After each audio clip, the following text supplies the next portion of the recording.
Bonjour à toutes et tous, bienvenue dans les coulisses du Grand Lyon. Mon invité du jour, Kamel Kaptan, bonjour. Bonjour. Vous êtes le recteur de la Grande Mosquée de Lyon, Grande Mosquée qui va fêter ses 30 ans.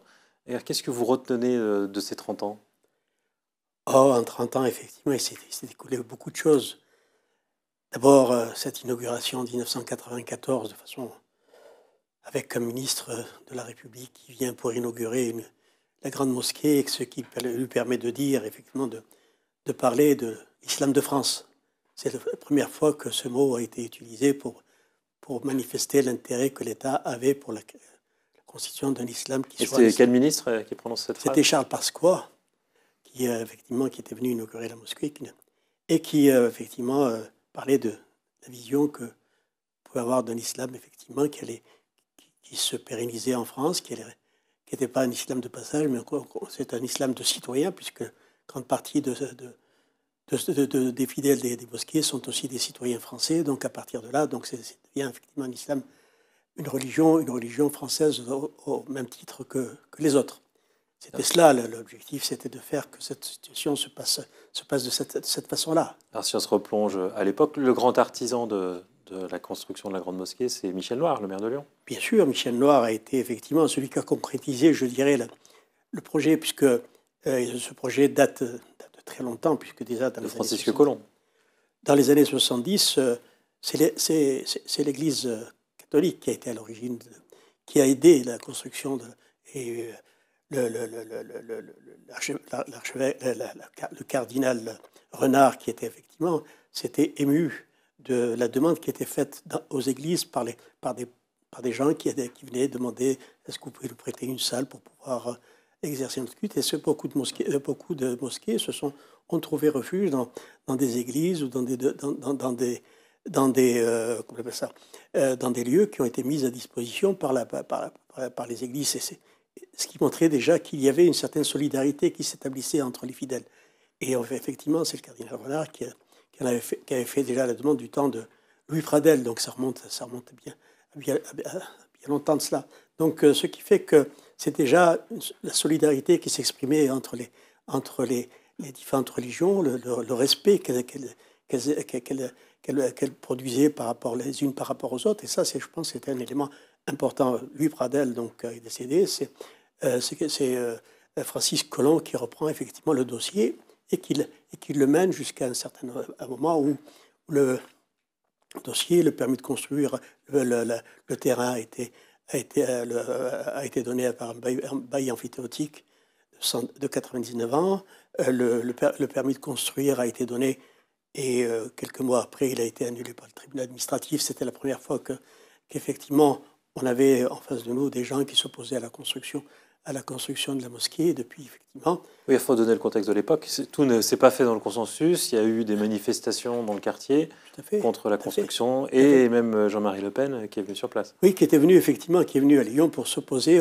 C'était du temps de Michel Noir. Donc c'était déjà, on était passé, Francis Colomb n'était plus maire de Lyon. C'est Michel Noir qui a repris le dossier en main et qui a eu le courage dans une émission à grande écoute à l'époque, l'heure de vérité, où il a été interviewé, devant des millions de téléspectateurs, a dit « Je signerai bientôt le nouveau permis de construire ». Et c'est ce qu'il a fait au mois d'août. Il a été élu au mois de mai-juin et au mois d'août, il signait le permis de construire, donc 89.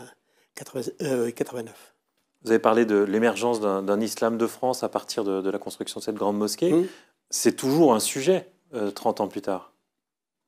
Je pense que ce que je peux dire, c'est que ce que nous avons fait, nous, ici à Lyon, je pense que le travail qui a été fait ici à Lyon est fantastique, notamment le dialogue que nous avons réussi à mettre en place avec l'ensemble des religions. Nous étions effectivement, avec Gérard Collomb, nous avons créé Concorde et Solidarité pour venir effectivement pour parler des choses qui concernaient les responsables des institutions religieuses, parler avec le maire de Lyon pour pouvoir trouver des solutions aussi, ne serait-ce que pour faire en sorte que les responsables religieux parlent et discutent ensemble. C'est ce qui a été fait pendant longtemps, je pense que... qui est rompu aujourd'hui. Comment ? Qui est rompu aujourd'hui. Autant que vous, je le regrette, parce que moi, je dirais je suis un des initiateurs de cette Concorde et Solidarité, puisque en 2002, lorsque la synagogue de la Duchère avait pris feu, je me suis rendu là-bas et j'ai vu ce lieu qui était tout noir, etc. C'est vrai que... Et Gérard Collomb est arrivé, je l'ai interpellé en lui disant « Monsieur le maire, prenez une initiative citoyenne qui permette de réunir autour du maire de Lyon l'ensemble des responsables religieux. » Et une semaine après, Gérard Collomb a mis en place Concorde et Solidarité, qui a été un élément fort, je pense, du dialogue entre les responsables religieux et la collectivité, qui a permis effectivement de traiter lorsqu'il y avait des problèmes d'urgence. Notamment, nous étions présents dans toutes les situations qui se sont, notamment lorsqu'il y a eu la guerre en Irak, lorsqu'il y a eu des attentats, nous étions tous ensemble pour parler de la même voix et marcher ensemble vers... Et c'est plus possible aujourd'hui? Pour l'instant, c'est vrai que moi je le redis, je suis désolé que cette situation qu'on puisse ne plus avoir de rencontres. Je dirais, nous rencontrions dans ce qu'on appelait le G9. Le G9 ce sont des responsables religieux des 7 religions chrétiennes et des juifs et des musulmans. Donc c'était un lieu aussi où nous nous parlions entre nous. Tout ça est en train effectivement de s'effilocher. Et cette situation, je la regrette parce que c'était le lieu où on pouvait ici, notamment lorsque nous devions parler, c'est préserver la paix ici, dans notre ville, et c'est là le plus important. Je pense que c'est vrai qu'on peut avoir chacun ses sentiments pour les uns et pour les autres, mais à un moment donné, je pense qu'il faut penser, et c'est ce que j'essaye et je continuerai toujours à faire, c'est vouloir rassembler, essayer. Encore il y a quelque temps, nous étions réunis avec les chrétiens pour essayer de refaire vivifier tout ça. J'espère qu'on arrivera un jour. Pour revenir à l'islam de France, il y a eu beaucoup de tentatives depuis 30 ans de construire une représentation de l'islam en France. C'est toujours venu des différents ministres de l'Intérieur. On se souvient du CFCM. Ça n'a été qu'une succession d'échecs. Ça a été une succession d'échecs, je pense, parce qu'on a voulu d'abord aller très vite. Il fallait tout de suite avoir des interlocuteurs, créer c'est une très bonne idée. Effectivement, il fallait, pour être reconnu, il fallait être organisé. C'est ce que... Je pense qu'on est allé trop vite. On a commencé à construire par le toit et on a oublié qu'il fallait construire plutôt par la base et remonter en haut. Ce qui fait que les choses se sont dévoyées au fur et à mesure. L'intérêt, notamment l'intervention d'États étrangers qui sont venus effectivement chacun voulant préserver sa communauté ou voulait avoir sa communauté à sa mesure. Donc ça a créé effectivement bon. Et je pense qu'aussi... On est toujours dans cet islam consulaire.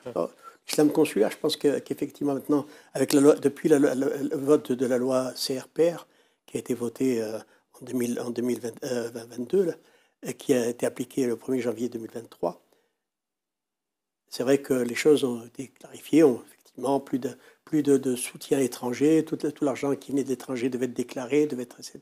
Bon, aujourd'hui, je pense qu'on n'est plus dans cette vision d'un islam. C'est un islam français qu'il faut construire l'islam, et qu'il faut peut-être aussi trouver les éléments nécessaires. Parce que je pense que nous avons été les premiers à Lyon à mettre en place un conseil départemental. Parce que nous pensions que pour s'organiser, il fallait partir de la base et remonter vers... Et je pense que l'exemple de Lyon commence à être suivi. Et je pense qu'on arrivera, lorsqu'on aura organisé toutes ces structures, et je ne désespère pas que 2025 puisse être un des moments forts de cette volonté de se structurer, d'organiser. C'est vrai que chacun des ministres est arrivé avec sa façon, sa personnalité pour changer ou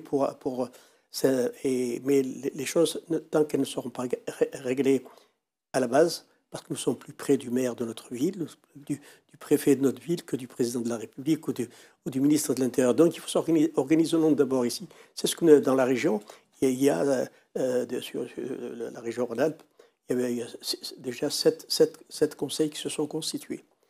Un mot pour finir. À l'occasion de ces 30 ans, vous allez ouvrir une exposition 100 ans de présence musulmane à Lyon. Alors qu'est-ce qu'on va voir dans cette exposition?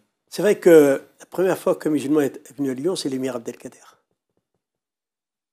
qui a débarqué ici sur le bord de Saône en 1855. Il repartait, effectivement, il était libéré, il repartait vers la Syrie.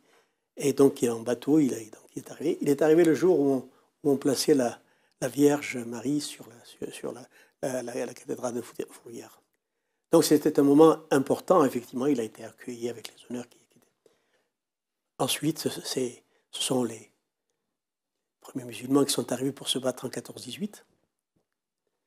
Beaucoup sont morts ici, puisqu'on a encore, pas loin de Lyon, à la Mulatière, un cimetière où il y a 250 musulmans morts pour la France qui dormaient là depuis 1926 et qu'on n'a jamais revu. On commence à en parler depuis 1900, il y a une dizaine d'années. Il y a un peu, pendant 80 ans, on les avait complètement oubliés. Ensuite, il y a eu la guerre 39-45, et tout ça,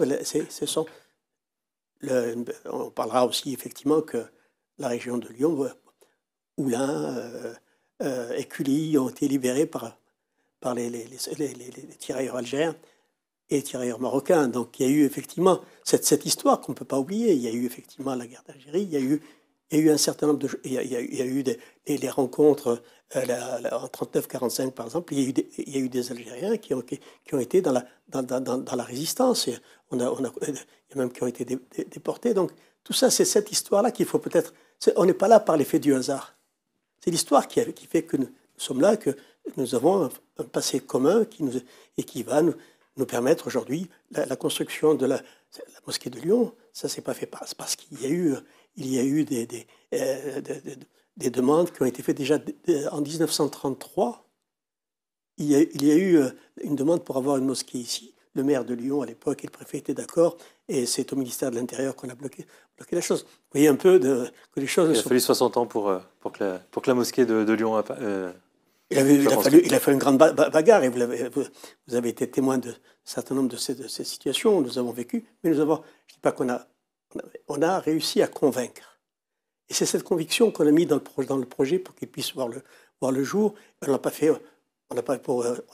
C'est une demande de citoyens français qui voulaient simplement pouvoir vivre en tant que citoyens dans ce pays. Merci Kamel Kaptan. Merci. Et puis moi je vous dis à demain pour une nouvelle émission des coulisses du Grand Lyon.